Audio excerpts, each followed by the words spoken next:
Boa noite a todos, sejam todos bem-vindos.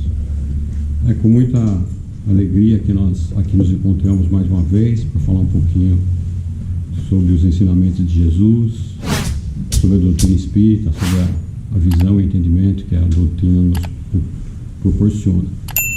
E na noite de hoje nós temos, foi nos reservado o capítulo 34 do livro Fonte Viva. Essa é uma das edições, né?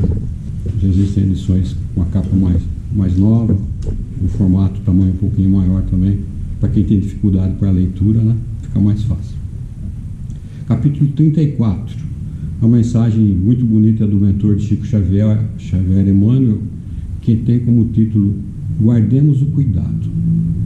É uma mensagem que ele chama a nossa atenção para o cuidado, como nós vemos as coisas, como nós nos comunicamos com relação ao que nós vemos aí fora.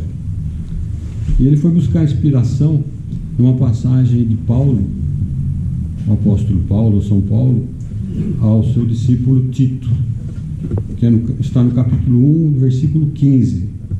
Eu vou, aqui o versículo 15, ele pegou um trecho, na verdade, do versículo 15, que é bem resumido. Eu vou ler o versículo todo, fica um pouquinho melhor para a gente entender o contexto, né? Então ele diz assim: todas as coisas são puras para os puros, mas nada é puro para os impuros ou contaminados e infiéis. Antes, seu entendimento e consciência estão contaminados. Quer dizer, quando a pessoa é pura, vou pegar o exemplo de uma criança, né? Criancinha pequena. Para ela é ingênua, tudo para ela tá certo, tudo é bonitinho. A pessoa adulta, muitas vezes, ou como o Emmanuel vai falar aqui para a gente, ela vê o mundo da forma que ela se sente por dentro. Então, se ela é uma pessoa maliciosa, em tudo ela vai ver malícia. Se ela é uma pessoa invejosa, em tudo ela vai encontrar alguma coisa para comentar. E ele traz assim a mensagem dizendo, ó, o homem enxerga sempre através da visão interior, pinta com as cores que usa por dentro de si mesmo. Então, do que ele sente, de como ele é, ele vê o mundo lá fora. E aqui Emmanuel vai citando alguns exemplos, né? Se a pessoa vê um político em destaque, ele vai dizer, esse político só chegou nessa posição porque ele fez alguma coisa não muito coerente. E isso não é realidade. Então, existem pessoas de qualquer classe social, em qualquer atividade, que são bons profissionais e maus profissionais. Mas a gente não pode generalizar. Só porque eu vejo uma pessoa bem vestida, ele fala isso aqui também, né? Aquela pessoa é muito vaidosa, ela se arruma muito bem. Então, daquilo que ele tem dentro, ele consegue enxergar, ou ele só consegue ver isso nos outros. Então, o Emmanuel chama a nossa atenção que nós temos que ter cuidado com relação a isso. Nós que já estamos dentro do cristianismo, né? Não vou falar nem da doutrina espírita, do cristianismo, né?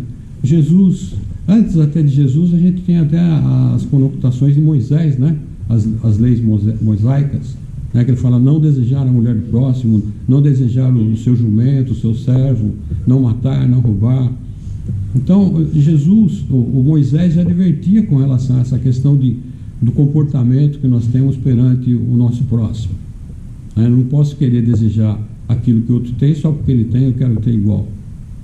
É óbvio que nós devemos sempre procurar fazermos o melhor, conquistarmos o melhor, mas não preocupados com o que o outro tem. Se o outro tem um carro novo, eu também tenho que ter um carro novo. O vizinho trocou de carro, eu tenho que trocar de carro, né? O vizinho foi viajar, eu tenho que viajar. Um parente meu, né, viaja bastante, eu também tenho que viajar bastante. Então, não é por aí. Então, nós devemos nos adequar àquilo que nós temos de melhor, que seria o nosso comportamento, vivenciar os ensinamentos de Jesus.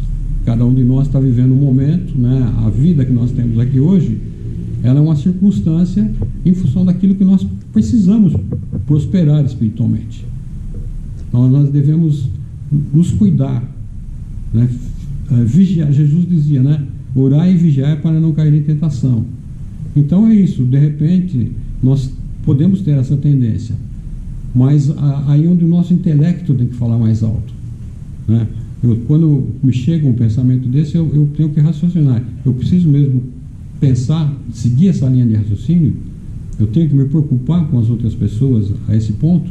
Ou tenho que procurar me preocupar comigo mesmo, com a minha própria vida?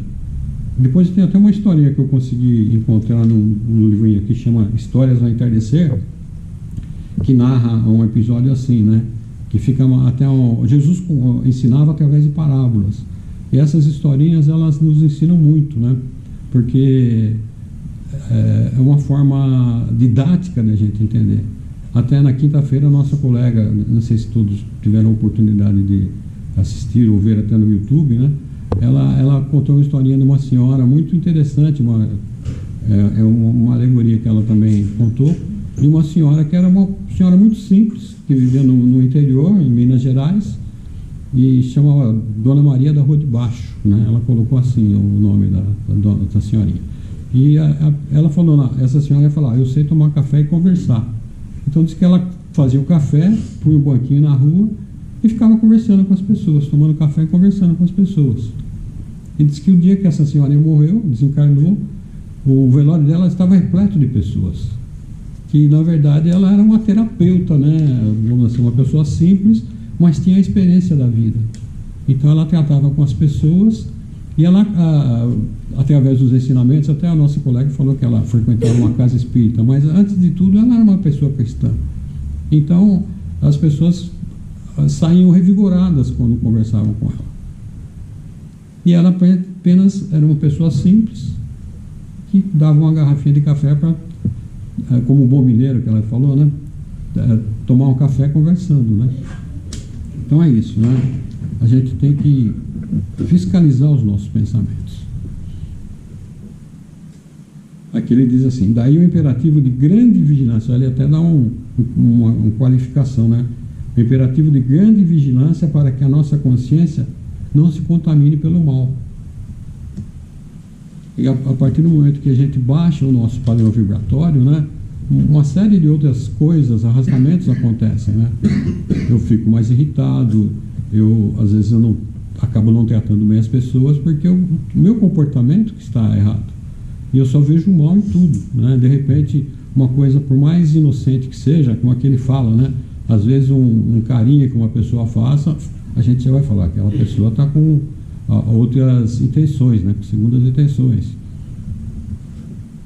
Quando um amigo, às vezes, se altera, de repente, ele está até no justo dever dele, não digo de alterar, mas de fazer uma colocação onde ele tem que chamar uma pessoa ao esclarecimento. Vamos falar na questão de um chefe também, com um profissional que não está tendo um comportamento adequado. É necessário uma repreensão. É lógico que não precisa haver gritos, não precisa faltar com a educação ou, né, usar palavras grosseiras. Eu tenho até um exemplo assim, né? Conheci um senhor que ele era um diretor de empresa e que ele era muito educado. E a primeira coisa, ele só falava baixo. Não se alterava de forma alguma.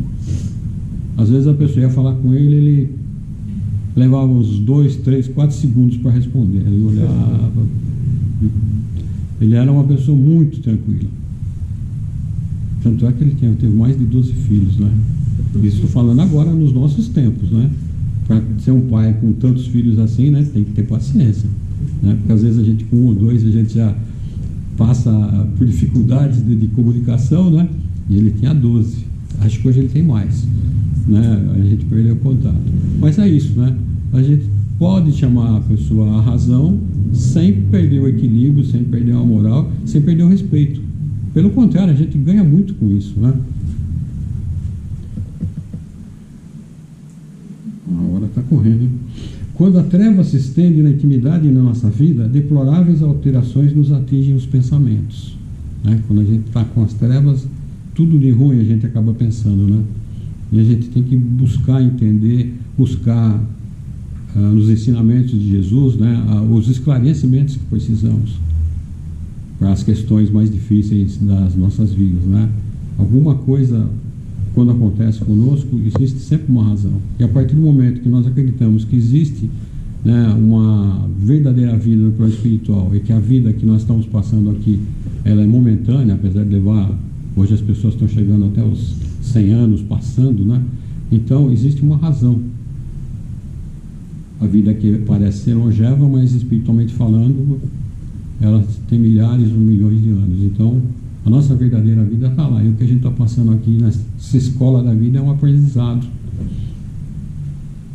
E para concluir a mensagem, porque eu vou concluir o capítulo dele, eu vou até reforçar, é o capítulo 34 do Fonte Viva, né? Guardemos o cuidado. E depois vou ler a historinha para a gente poder finalizar.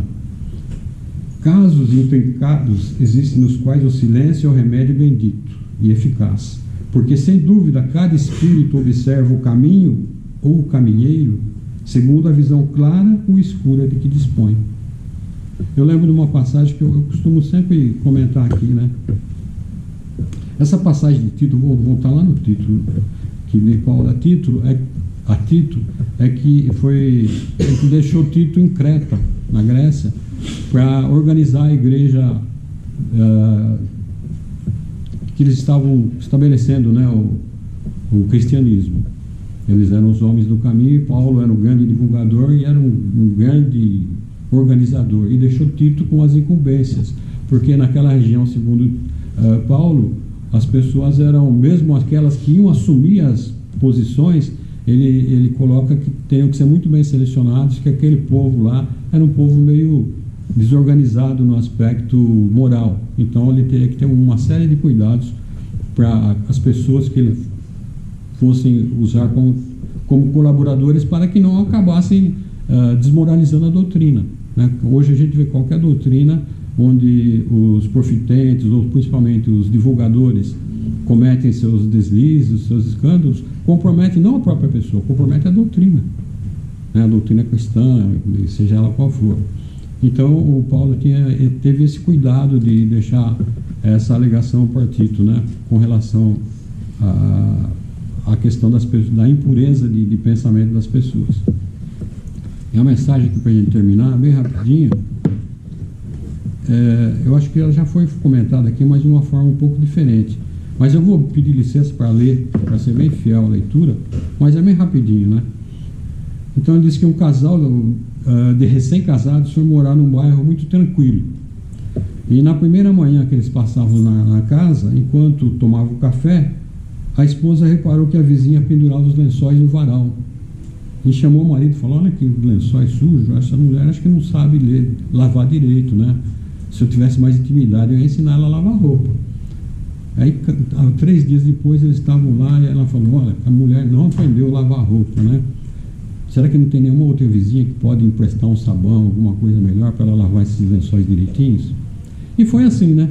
De repente, num dado dia, um mês após, ela levantou, olhou no varal, viu aqueles lençóis brancos, lindíssimos. Ela falou: poxa, ou ela aprendeu, ou alguém lavou para ela, ou alguém está ajudando ela, porque não é possível isso, né? Uma mudança assim tão rápida em tão pouco tempo, né? Alguém lavou esses lençóis. Ela falou para o marido: e o que você acha disso? Falou: hoje eu levantei mais cedo e lavei a janela. Então não era o lençol que estava sujo, era a janela da casa dela. Interessante, né? Então não era o lençol, a própria casa, ela se preocupando com o lençol da vizinha, a janela dela estava suja. Então é mais ou menos isso, é uma história até para descontrair, mas para a gente tomar cuidado com aquilo que a gente fala, com aquilo que a gente fala, principalmente pensa, né? E principalmente com relação aos outros, quando comenta com relação aos outros, tá? Muito obrigado, é o capítulo 34, tá?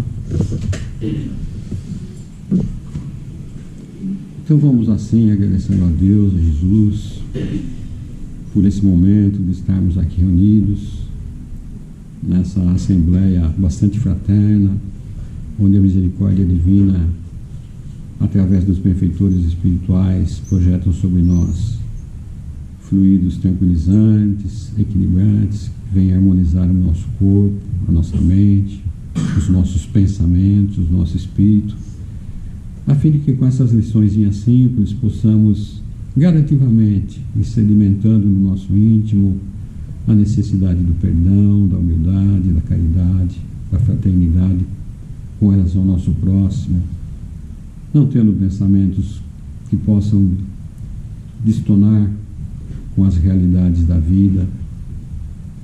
E busquemos Jesus, busquemos a sua paz, e que possamos compartilhar essa paz, essa luz, esse amor com os nossos vizinhos, com as pessoas do nosso bairro, da nossa cidade, enfim, e vibrações, e radiações de amor, de luz, de fortalecimento, de perdão. Que o nosso Brasil seja envolvido nessa onda de fraternidade, somadas às outras demais instituições cristãs e de outros segmentos religiosos que visam o amor, a paz, a fraternidade universal. Que a luz do meio de Jesus possa brilhar em cada consciência, em cada irmão, que possa resgatá-los para o caminho do bem, da paz. Vamos pedir aos benfeitores espirituais que possam fluidificar a água nos frascos na entrada da nossa instituição, que nela possa ser contido o bálsamo lenitivo para as nossas necessidades maiores. E assim agradecidos, nos preparando, pedindo a preparação dos benfeitores para adentrarmos a Câmara de Passe e possamos lá receber as bênçãos da paz, da saúde e de tudo aquilo do consolo que estamos buscando. E orando humildemente aquela doce prece que o meigo Jesus nos ensinou, vamos pedir licença para encerrarmos humildemente essa primeira parte da tarefa desta noite. E assim nós dizemos: Pai nosso que estais nos céus, santificado seja o vosso nome. Venha a nós o vosso reino, e seja feita a vossa vontade, assim na terra como no céu. O pão nosso de cada dia nos dai hoje. Perdoai as nossas dívidas, assim como nós perdoamos aos nossos devedores. E não nos deixeis cairmos em tentações, mas livrai-nos de todo mal, porque teu é o reino, o poder e a glória para tudo sempre. Que assim seja, com as bênçãos e a graça de Deus. Muita paz a todos, uma excelente semana.